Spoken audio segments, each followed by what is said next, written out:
Nothing to fuck with. Wu-Tang Clan. All right, we should be believe we're live, Brad. We do things and stuff. I would love to say that I'm something besides Brad Chester, that I'm the RZA, the Jizza, but we all know that in the end, I'm the old dirty bastard. Boy, if that ain't the truth. I'd love it for it to be anything else. So here's my question. Are you more old, more dirty, or more a bastard? I think it's old and bastard. I'm very clean, which is a good thing.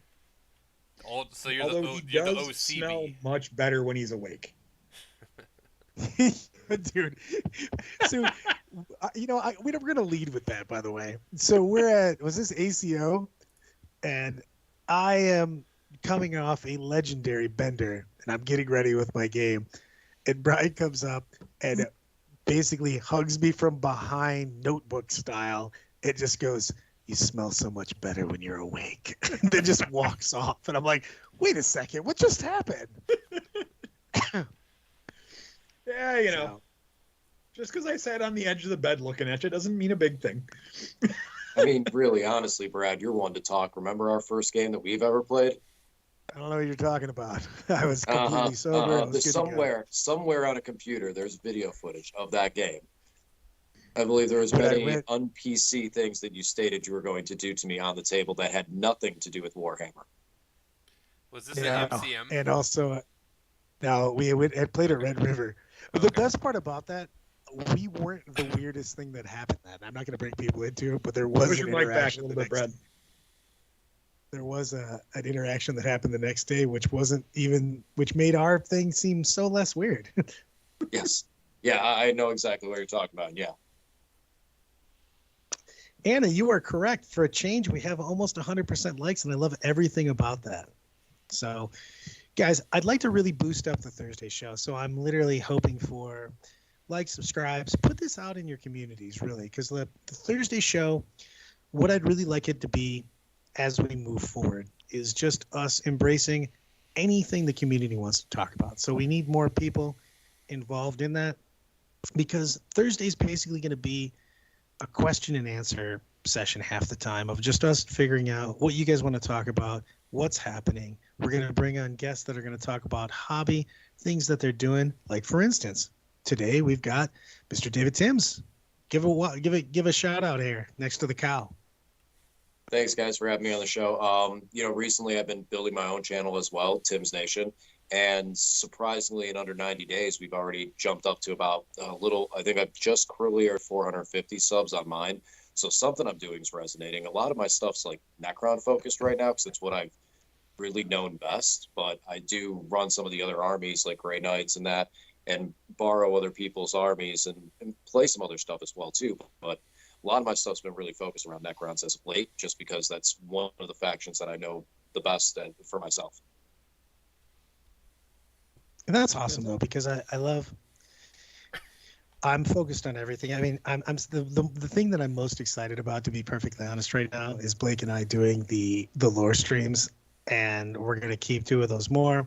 We got your boy Zach scheduled soon. I'm pretty excited about that. We're going to do some salamanders. We're going to do some Space Wolf lore. We're just going to talk about, one of the things is what makes people excited about playing the game. And the thing is that what makes most people excited isn't just wins, losses, man. It's the fluff, it's the lore, it's getting an army ready, it's getting a sweet ass model done for you. You know what I mean? That's the shit that I want to talk about. That's the stuff that I want to see. If you guys want to send stuff, send it in the Discord. of DOG, send me a message of it. I'd love to put that stuff on my Thursday streams. New things that everybody's working on, new models, new armies, new whatever, you know what I mean? I'll put them up, I'll showcase them, and we'll do stuff. Unfortunately, it just got dark, so you guys can't see the super sick mountain range that's behind me, by the way. So, Brad, I felt kind of bad because when you guys put it up, Brandon asked me, "He's like, ooh, Lyle, do you see this super awesome mountain range?" I was like, I mean, yeah, I lived there for 5 years, so I know exactly how awesome it is. It's not. Yeah, it doesn't do it. For you me know anymore. what? We took care of. I want everybody to know that the best thing about Lyle is that he does a Wonder Twins thing, and his best friend is called Kyle. So I don't know if we want to call it the Kyle or what we want to call it, but we have him here, and he did a good thing because we sent him on a side quest. He got extra experience points for this. We sent him for muscle milk and what did you send him for? Red Bull. Red Bull. He got muscle milk and Red Bull. Yeah, he wanted to know if you guys were like hazing him or something. He was unsure what was happening. Absolutely not. I need muscle milk because some of us are old and broken, so I get dizzy and sick in the morning, so I can only drink a protein drink in the morning. I want to know picture? who is going to mix the Red Bull and the muscle milk together. Oh my God, that would be the worst thing that's ever happened in humanity. We're making new versions of like Irish car bombs or something. That seems Brad, awful. I think you're being challenged by Eloise to ride the saddle. Oh, I will definitely be riding the saddle. Can we get that in camera, please? Saddle for you guys. We have things that are going to happen throughout the weekend. We are also taking video throughout the weekend, and we've got horse pictures all over the place. And I'm really hoping that in drinking that I don't. This is the saddle that Brad's going to be riding. So Who's I'm going to be excited for strapping this. that on for Brad to ride it? I'm excited about this. I don't want to fall off this on stream, but I'll try it later. I think that's got to be a shirtless picture of Brad riding that. I'm just saying. Oh, it's where we've got stuff. There's multiple pictures. There's also possibly the best picture that it's just asking to be a unicorn, and I'm trying to figure out what our deductible is for this house because it's a giant white horse picture, and I'm like, that's meant to be a unicorn. You know that's supposed to be a unicorn. All right, this might make noise. Yeah. Did Brad model the saddle for us? It was a bad view. You know what? I've got a little bit more wine to go, and we've got a little bit more video to go. So by the end, yes. So we had a really nice group of guys come into the shop today. First thing this morning, one of the guys' wives was having a procedure done at a hospital that's around the corner from the shop. And a bunch of his buddies came in. They carried in this box full of models and like, dude, that RTT's in a week, right? And we were like, yeah. And he was like, all right, so if we build all his models today, we'll help him get them painted. By the end of the day, they had an entire 2,000 point army built and primed. Oh, well, it's pretty cool. It was actually really cool. You know, Nice I'm to going see to go on to friends that. come together Let's to talk help you about out. this because I'm going to throw Snigs out there, but you paint stuff, you get stuff together really fast. Who's the fastest person you know that can assemble and get something tabletop? Because I'm going to go with Snigowski on this one because I don't know if you guys have met me, but occasionally I change my mind about armies and I kind of decide that I need 2,000 points worth of an army around Wednesday a lot of times. And that's happened multiple days. So, like, who's the fastest? I know Snigs is a miracle worker, but I've seen Brandon build and fully paint a 2,000 point army in 4 days. Painted it 4 days. Between Brandon and Snigs, I'd have to agree on that one for people I've seen do it. I've only seen Max Dubois do it in like 2 days once. I can't think of anybody else. Max also paints to a level that is beyond what you need. Yeah. Like Max did the same thing where he said, "Hey Brad, I can't even do a Max French accent right now."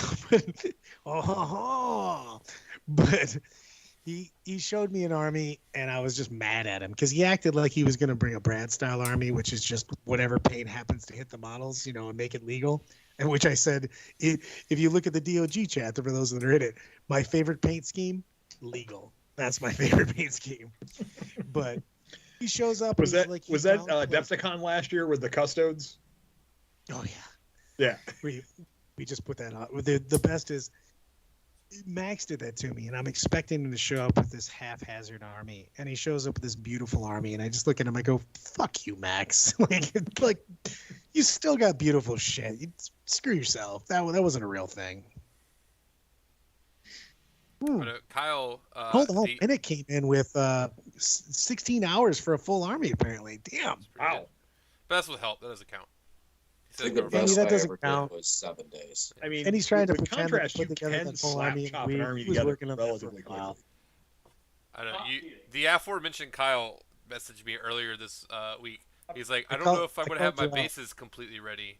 Like, do you think you're going to care if my bases aren't, like, great? And I was like, no. Like, you've never been to a tournament before. You don't understand. Just throw some shit on the base. Let's move. Like, this is... I want to see. What was that? I heard Brandon saying something.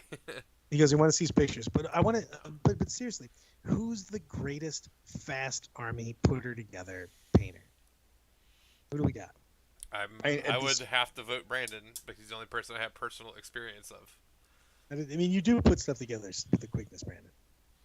But KR, you definitely aren't up there because KR has been talking about like random unit that he's been putting together slowly but surely, and I feel everybody does this. You have your main painting project, which keeps getting slotted back, and then you've got your I'm kind of bored, I need to work on something new project that ends up being your main project that you keep coming back to the other one. See, I have an Pete is entire in Twitch chat voting army for sitting Sticks on my also. desk. What was that, David? I have an entire orc army sitting on my desk, waiting to be primed, and it's been sitting there now for like 6-7. It's probably 6-7 weeks, and I'm like, all right, maybe I can get to this tomorrow. Maybe I can get to this tomorrow, and it just can't touch it. Never have time. So we're definitely attacking Matt right now because he goes, "Sorry, fellas, I have standards."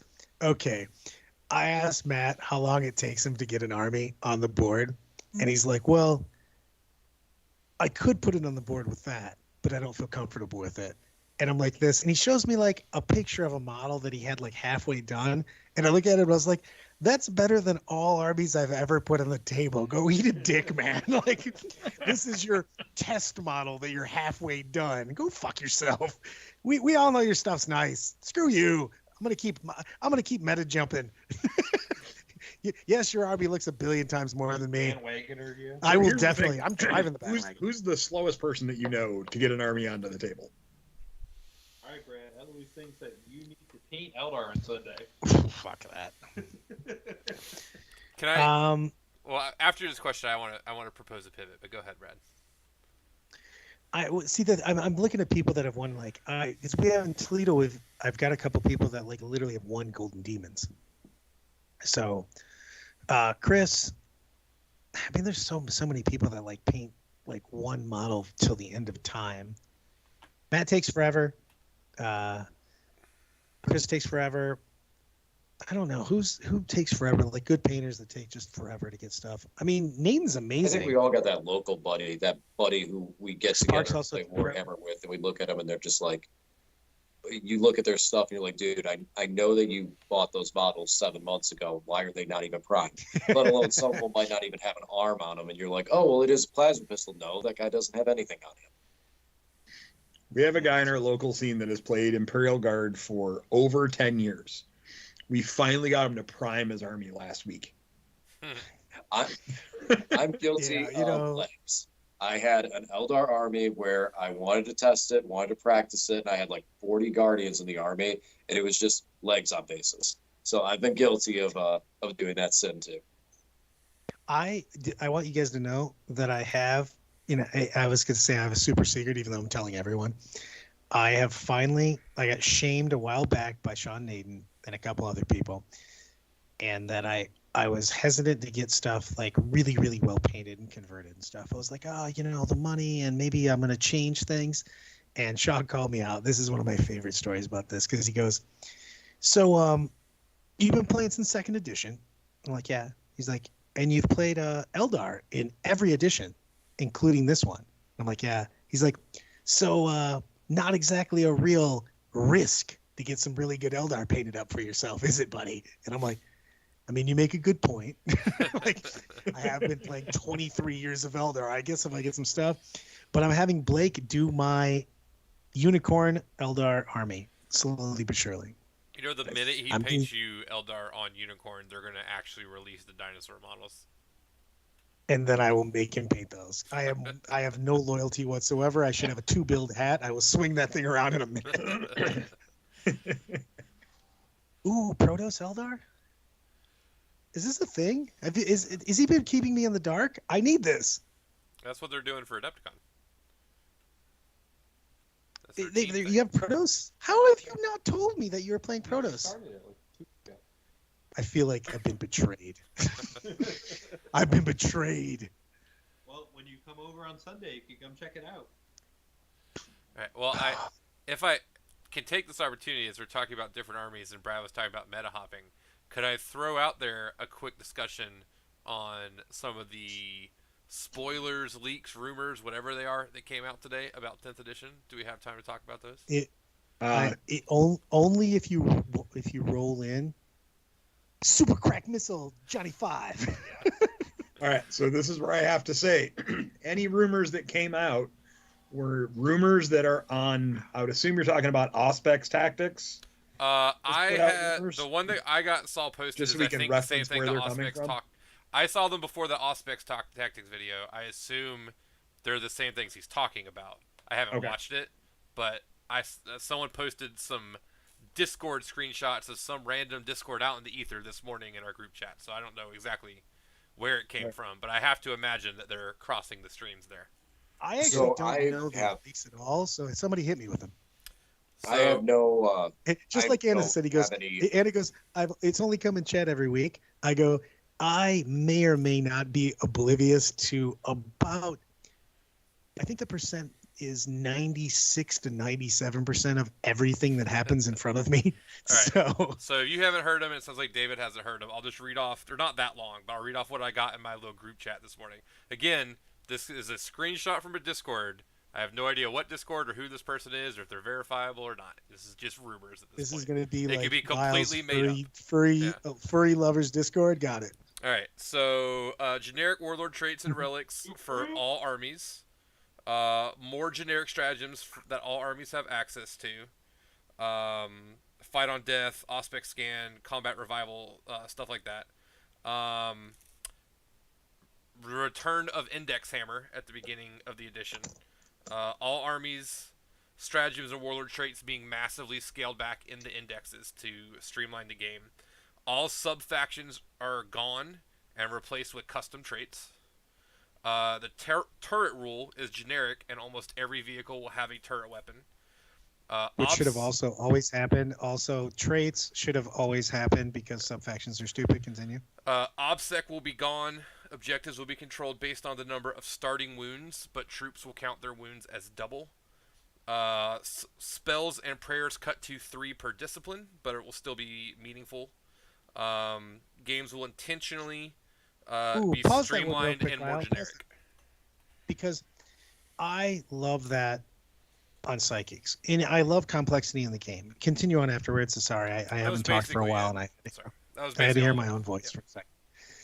But the big thing on that is like, how many psychic powers and secondaries have we had in the game that are just like complete and total obvious filler? You know what I mean? So you feel lucky if you get 3 good ones. Exactly. You know, your psychic powers, and then like your strats, for instance, I'll just use the flak missile strat. Yeah, we use that all the time. What about the Super Crack Johnny 5 missile strat, Brad? Super Crack Johnny 5. I might use it with that. That's true. No one has used the flak missile strat since 8th edition. I don't know if it's ever been used. I think I used it in 7th edition. Devastator spot because they could revive the chair with the apothecary. Oh wait, in 7th edition it wasn't a strat; it was just an actual weapon upgrade. So that's what I'm remembering. My thing is like, I hate the fact that right now that we have a stack of stratagems, okay, and you've also got like 3 different psychic discipline trees, and you use like 3 of the powers and 4 of the strats, maybe. You know what I mean? So I would love to have that. And again, I know I've been pushing on this forever, but I would love to just go to data sheets, man. Like, give aggressors their own strat. You know what I mean? The aggressors do, and then just move on with your life. That way, you can have your data sheet cards, with the cards that you buy, and the game becomes easier. Instead of going, I've got 43 strats that I'm probably not going to use, but maybe I'll use 2 of them. But you need to know about all of them, just in case. Yeah. So here's my question. Do you feel like that's kind of mildly, you're citing that mildly on the fact that we play 2,000-point games? What about the 1,000-point games? What about some of the more casual players? When I look at like an army like Grey Knights, for example, Voldus is not really a good option. He's not a terrible option, but he's not a great option to take when Drago can take 3 psychic powers, etc., and some of the powers aren't as good. But when you look at a 1,000-point game where he could probably anchor out that army, which is something that we traditionally don't play because we're playing in tournaments and 2,000 points, is there something to be said about some of those stratagems and psychic powers being more utilized in a casual or a different point set environment, which might give something to that other environment of people out there? Well, something I think I forgot to say during these rumors I was reading, the sub-faction one specifically says that with the elimination of sub-factions, the characters will unlock specific rules for your army that will still kind of provide like sub-faction type flavor. So at the very least, they might be able to provide fluff at least with these characters like Voldus, or I'm thinking like Farsight versus Shadow Sun or stuff like that. That's my concern, is I just still want there to be like, feel like there's room for like the flavor of like the armies being different. I feel like you're talking about Voldus may not be as good, but like there's going to be people who want to build around him. I'm sure that's true for every army. With that, I think those are great points though, in both you guys. The thing that I think, and this is going to be something that I don't play in enough. I'm a huge narrative fan, guys. I really enjoy. I actually like the Crusade also, so people can throw tomatoes at me all they want.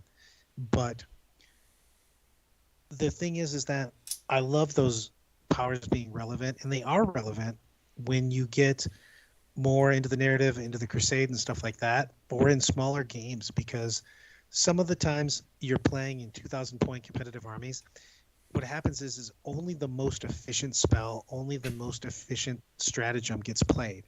So when you're playing a more casual, you're playing a narrative, you're playing a Crusade, you're playing things of that nature, you get those out there more. And I would actually encourage people to play those more. I actually am a little bummed out that we don't have longer tournaments and more focus on that. Like, for instance, if you're going to run a top 8 type thing, publicize the last day to have a narrative, have smaller tournaments, have the different things. Because can I get a commitment from you, Brad? Can I get you? Because I've been trying to do this since the pandemic, and I've yet to been able to do it. I've been trying real hard. Can I get you to commit to the Nova narrative event with me this coming Nova? 4-day narrative event. When is it? It's during Nova, dude. 4 day? Yeah. Did you say 4 day? It's the whole convention, but you don't have to play all 4 days. The event itself spans 4 days. Can I at least play the teams? Because there's Nova teams. Nova has a team. Yeah, you can event. definitely do that. No, they have it set up to where you can participate in the narrative event whatever degree you want to. They have people that do all 4 days. They have people that do 1 day. I commit right now to not do the singles event. I will play the teams, and I will play narrative with you. All right. I'm down. Let's go, Brad. We're going to rep the narrative this summer. So there's one thing I want to throw out there. We're talking about the indexes and stuff like that, and kind of like the back and forth with it. Because I've had some people, I put out a video, I was talking about this a little bit, and right now we are kind of in a rules float. So if you have a friend who maybe comes over and sees all your models and like, oh, cool, can you teach this game? It's like, well, first you need to buy this book. Then you need to buy this secondary book. Then if you like this army, you're going to need to buy this book. And then there's rules here. Oh, but by the way, you need an FAQ here for this. And it's gotten to such a point that we've kind of isolated away that newer gamers, it's almost impossible to get someone into the game who's never played. It's so hard, dude. I'm going to give you guys one example that was ridiculous, because I think that everybody can really relate to this one. Remember right before the Demon Codex came out, when every single Chaos and Demon thing was completely irrelevant? Like, if you went to the store and you're like, oh my God, this fluff is great. I'm going to play demons. They're my favorite faction. And you bought a demon codex and you bought the chaos stuff with it. And then you went home and then you went to a tournament and one of your opponents has to go, oh, all the stuff in your book, none of that's actually rules anymore. Sorry. That was a crazy thing for new players, dude. And I feel bad about it because we have to, for 40K to continue as a game, you have to have new players in the game. Stop being dicks to new players, everyone. Be cool. Yeah. Help them out. I 100% agree with you. I would like to think I am a welcoming person for new players, but I feel like there is an issue from the conceptual standpoint of 40K with additions that is inherently prohibitive to new players. Because I remember the first time I saw miniature wargaming was in college. I went to the local comic book store. They were playing fantasy, and I went back to my dorm room and I started looking up like, all right, what is this going to take to get into? How much does it cost? And as a lowly college student without significant income, I was like, all right, maybe I can do this after college. I can't do this right now. But it was going to be like, even after college, it's going to be a significant investment for whatever salary I was making at that time. If I had just gone and bought my army, and I had bought like the core rulebook and the codex, and then you told me 3 months later, it's like, all right, you're going to spend another $150 to buy another codex and rulebook because the edition changed, that would have priced me out of being able to play for a while, and I've been very disappointed. I know you've talked about this before, Brad. I think there needs to be, at least for the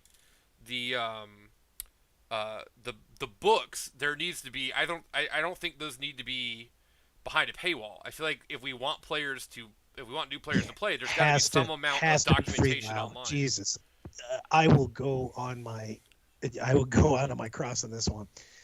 The rules for the books need to be free. I will purchase the fluff. I love reading it, that kind of thing.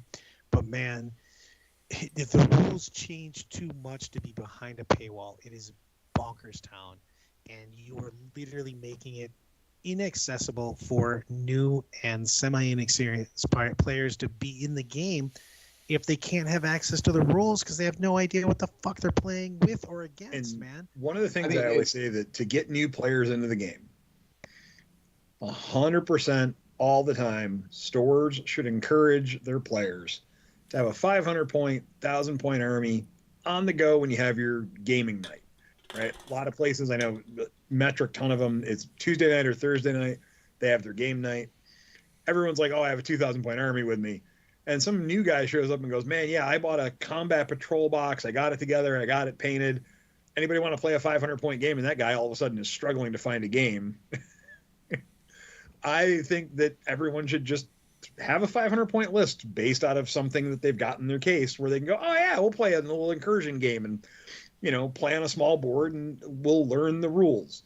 And you just help somebody out.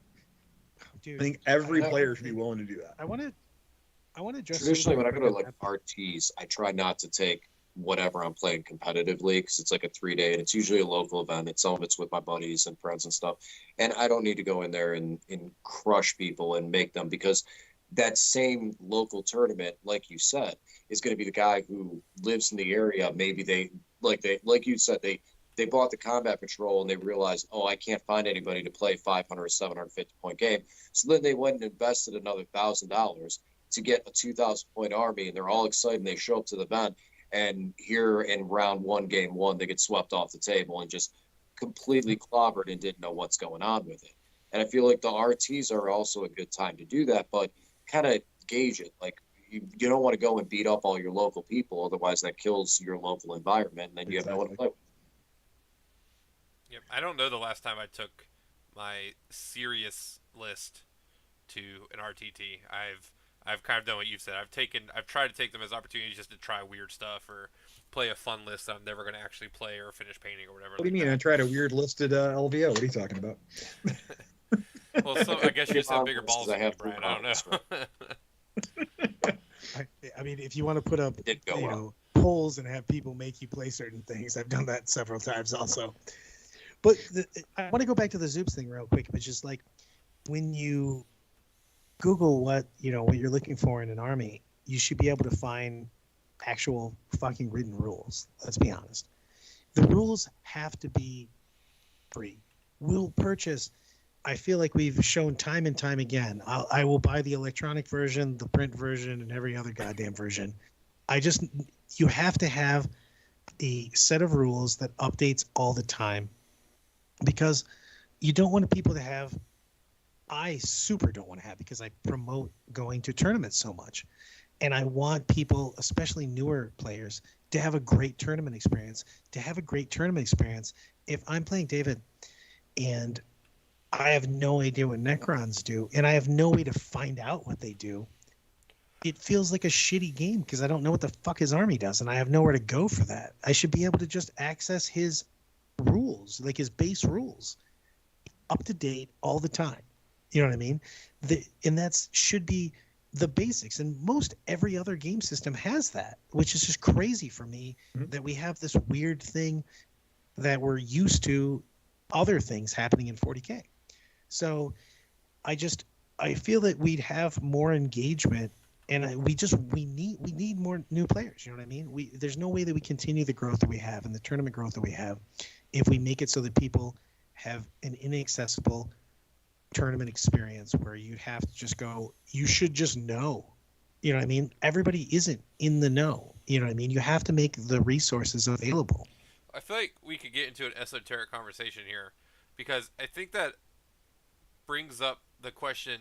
GW has indicated over the last 3 years, from 8th to 9th and 9th to whatever the rumors are to 10th, they all indicate a simplification or streamlining of the game. So I guess the question is, what is better to attract new players then? Is it better to continually make the game easier and easier and easier to try to make it easier to attract new players and get them in, or is it going to attract more players if you just continually try to make the game better? Because I don't feel like those two are the same thing. No, it's 100% better, Lyle. I believe this because I am an experienced gamer. I'm playing forever.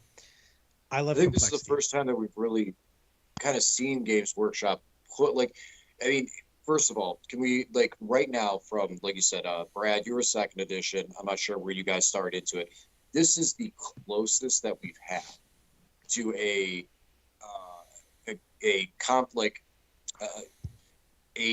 gaming environment with all the armies that the majority of armies are balanced. I use the word balanced loosely, but right now we're kind of at a point where a lot of you can play a lot of different factions. It's not always just the same army that's getting played through.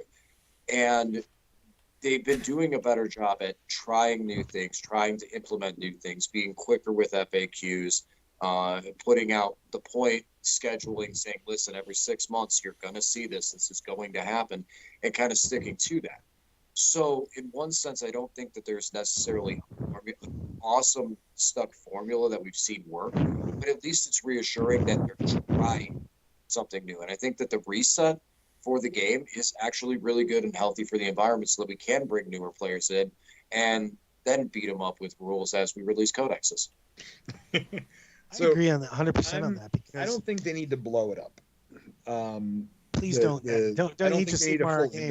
Don't Age of Sigmar our game. I don't think they need to full index blow it up. I think they do need to restrict some stratagems, say these are no longer in your codex or whatever have you.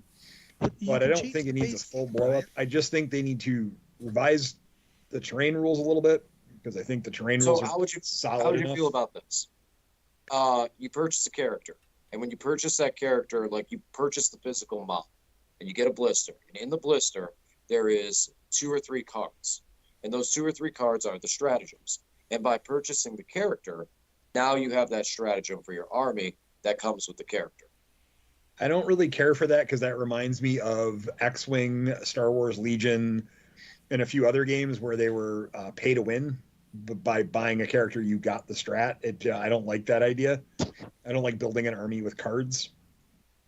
Personally, I'd rather just have a free rulebook download where you can get everything that you need. I think if they want to do, a paywall for it, a subscription for, $4.99 a month, or a reasonable fee where you get all the rules as they're released. I think would That I fit. agree. It's always bothered me. I can't just buy a digital code for a codex. I have to buy the physical book to get the code. I can't just spend. It's nonsense. $19.99. You have to have the rules. I'm on David on this. It's just, and the thing is, guys, is we don't need to simplify the game. We need to make it easier to find the things. You know what I mean? Like, again, we have a rules bloat, but we have a rules bloat of trash rules. Because we have literally made the precedent that every codex has to have 20 plus strats and X amount of psychic powers. They just don't. I'm taking pictures while we're doing this apparently, but we don't need that. You know what I mean? Like, we need the relevant stratagems, and also I'm gonna go full segue on this. We gotta stop base books. But you know why it's so hard to balance things like Marines and things of that nature? Because we have one book that works with 9 factions. You know what I mean? I love the fact that Dark Angels are different than Blood Angels, that are different than Salamanders and stuff like that. Give a unique aspect of them. Stop overlying all of their stratagems and things of that nature and some of their rules. Make them have their bonuses and their detriments. You know what I mean? They have their weaknesses, they have their strengths. I want that in my factions. I'm giving this rose-colored glasses because I was looking at it in the past, but like, I loved going to a table and knowing that certain factions had unbelievably strong strengths, but they also had really bad weaknesses. You know what I mean? Certain things couldn't shoot very much. They couldn't do this, that makes the factions more unique, and it gives you more. And that comes from a person that came from role playing before they came to miniature gaming. But like, it gives you a reason to play a faction when you go into your fluff and your reasons for playing that. You know what I mean? You have something besides just the fact that every single Marine person can take aggressors. Everybody can take this, or they can take this, or they can take the same exact stratagems. I want some uniqueness in when I put an army on the table as opposed to another army. Right now, I can literally play Salamanders, Iron Hands, and Dark Angels, and it's pretty much the same army, to be perfectly honest. It's slightly different with the faction bonuses. I would love those to be significantly different. Give me some units that can't be taken. You know what I mean? Give me some things. So, Brad, I guess my question is, I guess let's make it a twofold question. Is it possible to do that in such a way? Is it possible to balance the Space Marine Codex in that manner without just doing what they did to the Guard Codex and just chopping some units off and saying we're done with these? And if so, or if that's an option, I guess, how would you feel as a Marine player if we don't Age of Sigmar? We know what they did to Age of Sigmar or Fantasy when Age of Sigmar came out, and none of us want to see them do that to 40k, as was already jokingly mentioned. But what if they Age of Sigmar'd the Marine Codex and just squished it? Instead of having 100 entries, they get it down to like 25 or 30. I would love them to blow the Marine Codex up and literally set fire to it twice in case it got back up. Hit it again. Because I want my Marine chapters they all have their unique fluff, their unique history. And to be honest, I've played forever. I'm an old man. So it used to be You're an old man. Exactly. When you used to show up to a table, there was a specific play style that was played with Blood Angels, Dark Angels, Ultramarines, whatever you're playing. That doesn't happen anymore. It's the same army, tweaked slightly for the rules that come with that particular faction, and I don't like that. And that is because I'm the paradox of a fluff money and a power gamer. So there's a problem with that. But like, why are all the Marines just exactly the freaking same? It's annoying. I would be totally okay with losing shit and having a uniqueness to each chapter.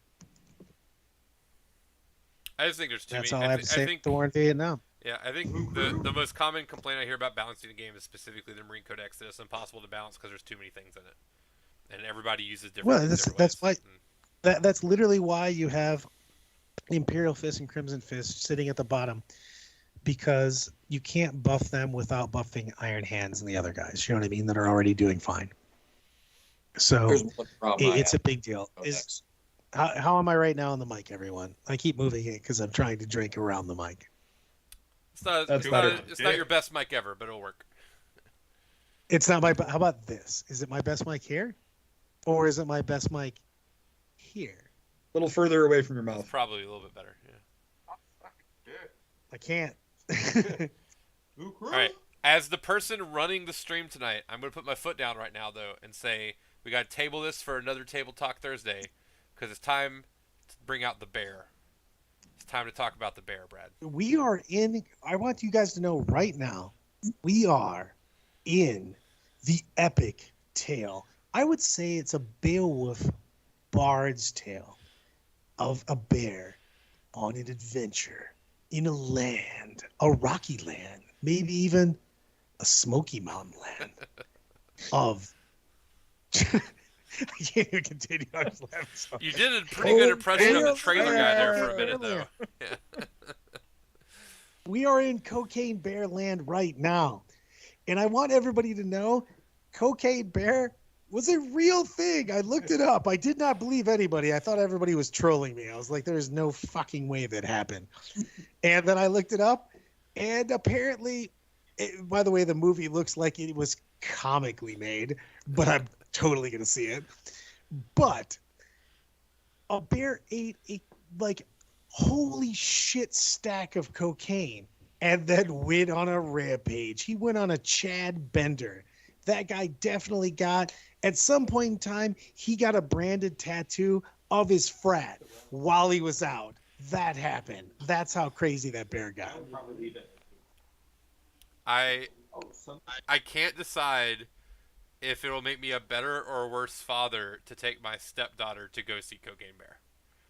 I can't decide if they need it or if it would make me terrible to take them to see it. I think you would get Dad of the Year 2023. They're a 11th grader in high school, so. Oh, you're fine. You're fine. Oh my God, Mike! Cocaine Bear is stuffed here in Kentucky. Why has no one told me about this? I didn't even know I had a reason to go to Kentucky. Now I do. Someone needs to play a Lexington GT just so Brad can go see Cocaine Bear. I will 100% play in the Lexington GTs so I can go see the Cocaine Bear. This is happening. Drops around This one. is also, if you remember at the Du Bois, say for instance, I don't know, a tournament in Rochester. I won't name any names. It rhymes with Du Bois? It rhymes with Du Bois. It also is Du Bois. So like, I don't know, one of, at the time, Codex Toledo members may or may not have fought a stuffed bear. You mean Brad fought a stuffed bear at the Du Bois GT in Canandaigua? I mean, I can neither confirm nor deny that I fought a stuffed bear. If there's no video evidence, it didn't happen. Then politely asked him. There may have been, I remember I can pick that up. And they were like, it weighs multiple thousands of pounds. Brad going, but I can beat it up. Have you, I threw so many combos at that bear, by the way. The best part is the staff just didn't know what to do. So I got to throw like a killer instinct fucking combo on that bear before anybody like knew what to do. And finally they're like, man, somebody stop the midget from punching the bear already. That's about enough. I'm not gonna lie, Brad. When you said you were fighting a stuffed bear, I thought it was like a teddy bear. It took me a few minutes to figure out you meant a big bear. It was like an 8-foot tall stuffed bear. No, it was like an 8-foot tall bear. Like I Thunderdomed that bear. That bear got his ass kicked. I Agent Smith that motherfucker. So what you're saying is we should not take you to any of Brenton Weiss's GTs because the hotel that we all stay at has like 10 stuffed bears and wooden Native Americans and shit like that all throughout the hotel. Probably want to avoid any wax museums too. Yeah.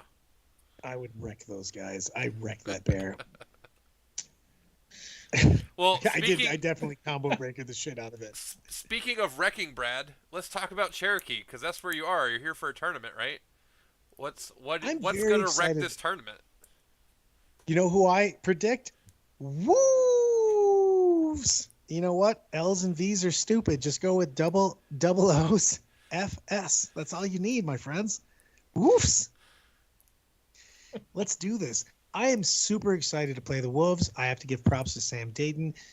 Josh Minnick brought my army. I brought, hold on, let me carry the one. 0 models this weekend. I am playing entirely all of Sam's army. I used my powers of persuasion, and he said, I don't have the whole thing. And I was like, come on. And he went, fine, I'll paint more stuff. And he sent me with the entire army. Because, you know, sometimes you got to make that closer argument right there. Just remember that, everyone. Come on. That's perfect. So I'm very excited to play this out. We were sitting down, we were practicing for a GT. And one of the guys had a rough day at work. And he's like, hey, I don't think I'm going to make it over tonight. I'm not, just not feeling it. And when he texted one of our buddies, he said he went to respond back, no problem, that he understood. But he just said no. And he sent the text and then put his phone down and didn't come back to it. And I guess the friend that he messaged looked at it, was like, you know what, you're right. I need to not be in my house. I need to come out. Next thing you know, like 30 minutes later, he's knocking at the door. He's like, well, you told me no. And I took that seriously. And I showed up to play Warhammer, and probably best decision he made for the week. Dude. So here's my question, Brad. If you're borrowing someone's army, what is the likelihood that a cocaine pair destroys it before you can return it to Sam? Here's the thing, okay? Like, a lot of people say I trash models, and those people are all correct. But I try not to. And okay, so you had that wrong. It's not a cocaine bear that's going to trash the models. It's a wine midget. Yeah. A wine wombat. I would like to refute that claim, but I've seen me do it. So I will not wreck this army because it is going with and from Josh Minnick, from Sam. So I don't break that many models during things. I tend to be a little lax on putting things away and putting them otherwise. I have been put in timeout from one of the people in this cast. Hold on. Is he above me? He's above me. Brian literally made me sit in the corner because I left all the models out on the table, and I was told I had to go sit and figure out what I had done. And I was like, I feel like I'm really old to be getting a timeout. But he was real serious about it, so I guess I have to sit here. I have seen you take an entire 2,000-point army, wrap it in a towel, and zip it in your suitcase. Also true. Yeah. I've never looked See, you got a shout out, buddy. Was that a roaming Minnick? First scenario they've had with model destruction under their own hands. Like their own model that got destroyed in the worst possible way. Oh, I did this at Adepticon. I dropped a flying hive tyrant back when they were not made, and you had to convert them. And I went, where'd he go? And I heard crunch as my giant 600-pound foot landed on top of him at the time. Dude, I got a great story for you. I will put no names to it, but I'm going to tell a story because Brian was there for this. So, if anybody knows Andrew Gagno, he is a little bit anal retentive about his models, and he loaned out a model. And that model was dropped off the table, tried to be caught, volleyball spiked into the floor, tripped and stepped on after that happened, and then said person that borrowed the model then poured glue on top of the model and took all the bits that broke and just squeezed them into the model and tried to give it to him at the end of the tournament.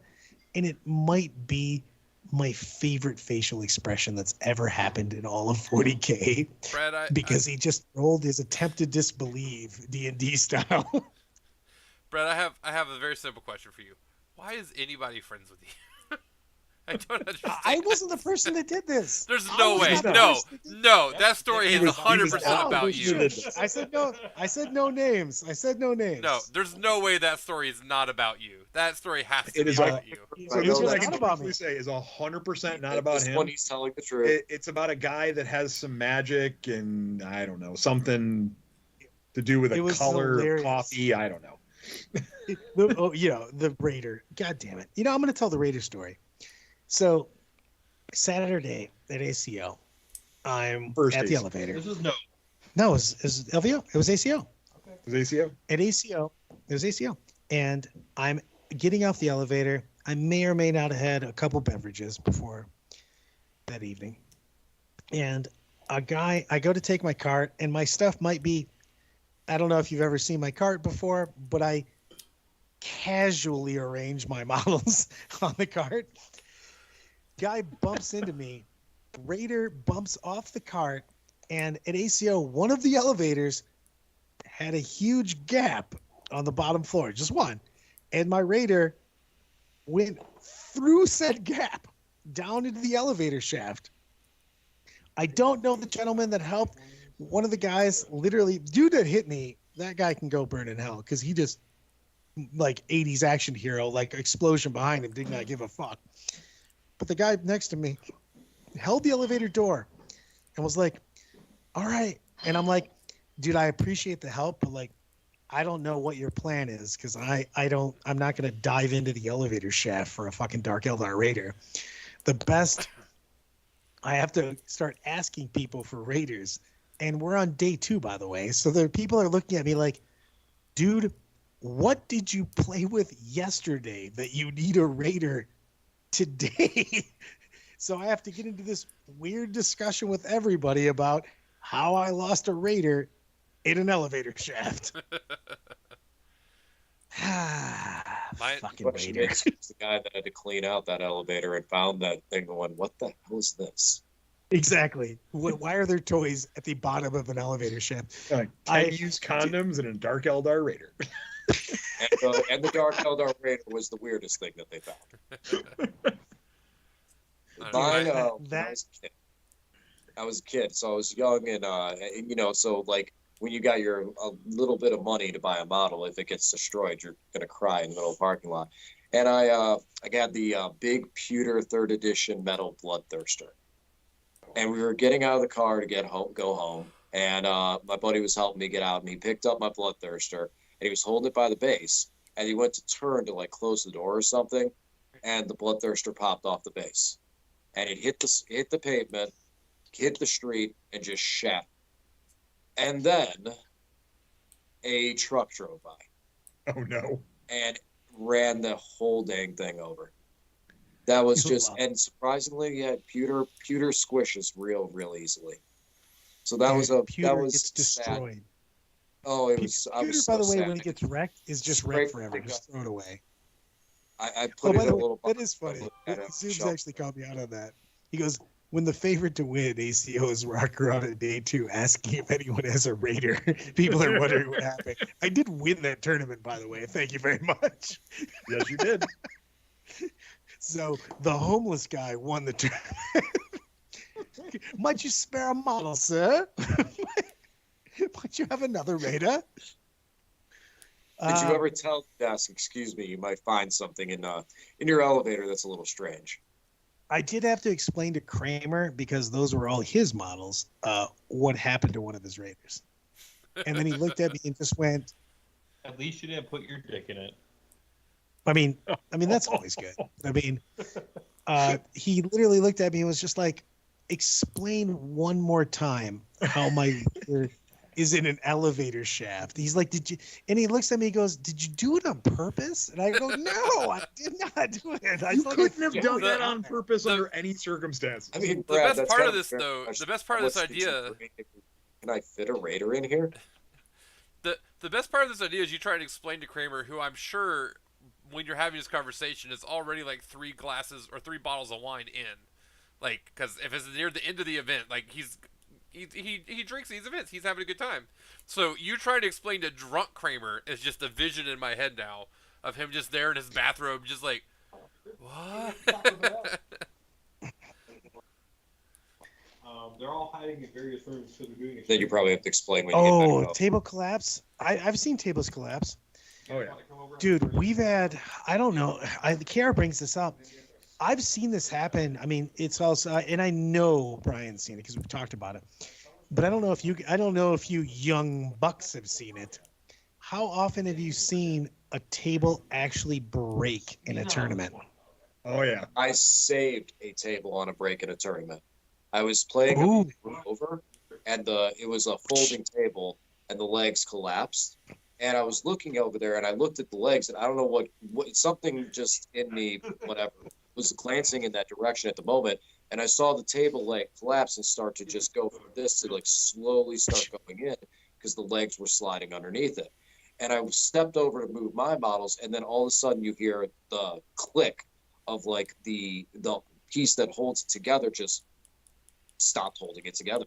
And it slid, and I just reached back instinctively, hockey instincts, goalie instincts, grabbed the bottom of the table and held it, and everything shifted, but nothing hit the ground. Nice. So, and they bought me a beer. I have full on seen someone leaning on a table and it collapsed underneath them. I've seen that a couple of times. I've seen people fall into tables. I've seen tables collapse. My favorite part is when you have the tournament setups where you have the mystery zone where it's the whatever they're using, the wood, the film, whatever, over nothing effectively between two tables, and those tables get slowly moved throughout the tournament, and you're kind of just waiting for the disaster to happen that is going to go down. I've seen that unfortunately happen several times. Hopefully it happens 0 times this weekend. So before we go, we've got a couple minutes, guys. You know what? Let's get some LVO.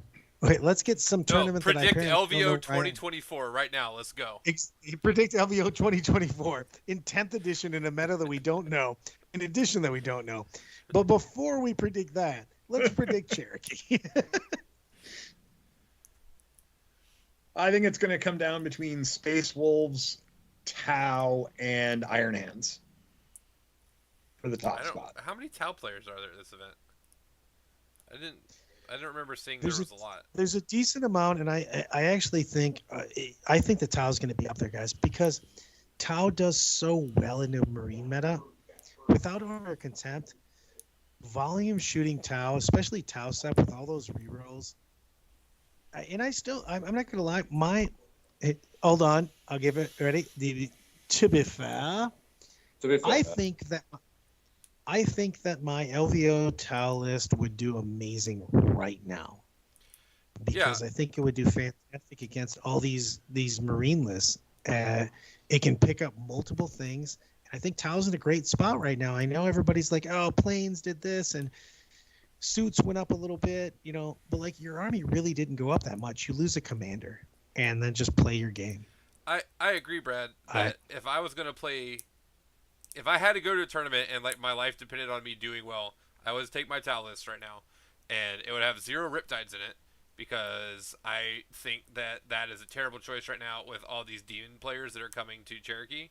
And so my question is, in these Tau lists that are coming, because I think one Riptide or something is fine, like what was in the list that you took to LVO, but I think it seems to be the most popular choice right now is 3 Riptides, and I just don't believe that's a sound investment into a demon meta. I don't like that list. No, it puts too many points for me. It puts too many points in one spot. You know what I mean? Like, if I don't a think demon it does player enough damage for touches 750 Riptide, points. Well, it's the fact that also you get. Anytime you get an army list that if something dies, you lose so much of your critical mass of firepower, that's a big deal on that. Mm-hmm. So, like, you basically, a prince, there's so many hand-to-hand and so much melt out there right now. Man, if you get a bad turn of Riptide saves, man, they're gone like that, bro. You know what I mean? Mm-hmm. You get it. I mean, Scrub over here has got 9 tornadoes. Only 6. He's got 6 tornadoes because he's terrible at making lists. But if he had 9 tornadoes and 6 multi-melta attack, actually 8 multi-melta attack bites, he could have 9. But also, all those multi-meltas are just like picking people up. You know what I mean? You make you fail a couple saves, and all of a sudden, 556, boom, dead Riptide, and you lose a huge amount of your firepower.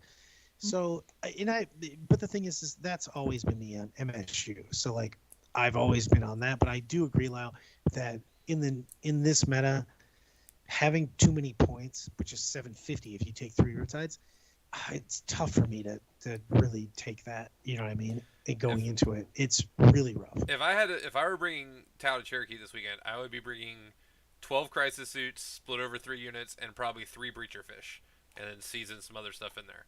But something that would let me have mobility, play the mission, move block, get angles, all that stuff. Like I just don't. I don't know. Maybe I'm spending too much time with you, Brad. But I look at the amount of damage that 3 Riptides do, and you tell me you're 750 points, and I start just like chewing on my mouth, chewing on my cheek So a little do bit. we Like, think this is as we look at this is the first event that's large size in the U.S. using Arcs of Omen. Do we think we're going to see some very good strategy of players preferably using strategic reserves and making use of that now compared to where it would have cost points before? I think the Hugely, players man. that do well will. Yeah. Well, especially like There's a lot to be dude, said for that, yeah. the Iron Hands list, for instance, are just terrifying in reserves because of the fact that they operate independently of auras and everything else. Like an Eradicator unit coming in with Iron Hands, rerolls ones, ignores the heavies. So you have heavy melter rifles, which their min damage is 3. Their min damage is 5 if they're within 12. And they're rerolling ones, ignoring that penalty, man. Like, you can do serious reserve stuff with a couple of these armies and just make them operate with their units independently, and they're terrifying. Let me ask you this question. At Cherokee this weekend, as many people are coming who are not trying to win the event, they're just coming to see how well they can do and have a good time. There are a lot of spammy or skew lists that are showing up in the meta right now in various degrees. What list do you think will get the most free wins this weekend? Ooh, that's a good question, brother. I think it has to be down to shooty armies. Melee armies always have to grind for their wins, even if they get big wins. So I think it's got to. Do you think that the shooty armies will get more free wins than the person who puts out 20 Wardens or 50 Deathwing Terminators or whatnot?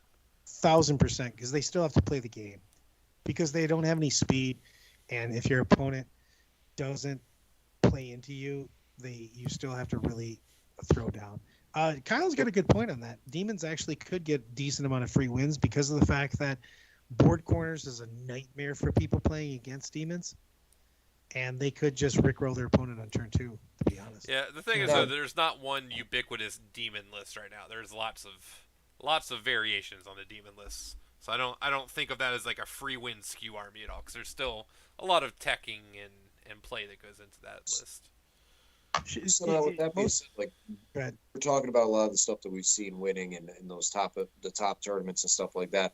There's one I want to throw out there I feel like is kind of a sleeper right now is Grey Knights. Grey Knights, 100%, brother. Grey Knights have a very, very weirdly strong secondary game, especially considering Purifying Ritual, Banners combo real nice together, and then you have access to the Teleport Strike, scored 5 points for doing what your army does. Yep. I feel like the Grey Knights could be a sleeper that people. I'm messing with them a little bit. It's tough with some of the limitations, but I feel like they could be a real strong sleeper that if someone could figure out that perfect balance of infantry and everything else, they could. David, really they're so good into Northern Marines, though. I think that they're underrated hardcore. I agree with you 1,000%. They have a great profile in the Marines. Mm-hmm. And speed, a lot of really, really ridiculous speed. Gentlemen, are you guys ready to dance our way out of here? Absolutely. Let's do this. Give me some end screen. You're not dancing, David. There you go. All right. Good luck this weekend, gentlemen.